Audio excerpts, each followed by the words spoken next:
躺在林泉园旁边安心睡着，还大声打呼。台湾国家搜救队搜救犬阿兰，土耳其救灾，趁着空档补眠，保留体力。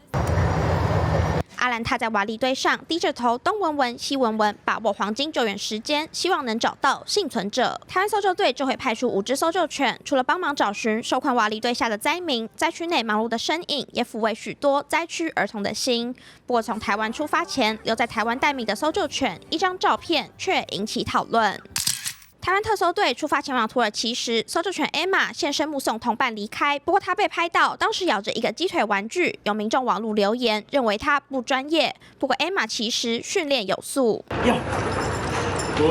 接受指令，跳上指定的木箱，原地站好。Emma 是隶属桃园消防的搜救犬，虽然这次没有被派往土耳其，不过她持续训练，留在台湾待命。然后她又很疲累，然后又有陌生人，所以她相对起来，她的情绪就会比较焦虑一些。所以我就让她咬着她最心爱的玩具，就是让她有一些安全感。林泉园过去曾经秀出 Emma 的生活照，鸡腿玩偶确实可以让 Emma 更加放松。看到有人质疑 Emma 的专业，林泉园说，如果造成观感不佳，他愿意道歉，但是为了狗狗好，他不会改。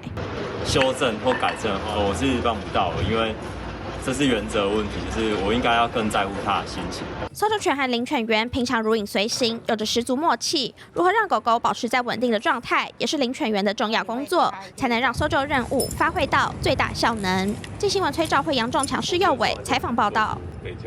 立刻下载镜新闻 App， 一手掌握新闻时事，尽善尽美，尽好新闻。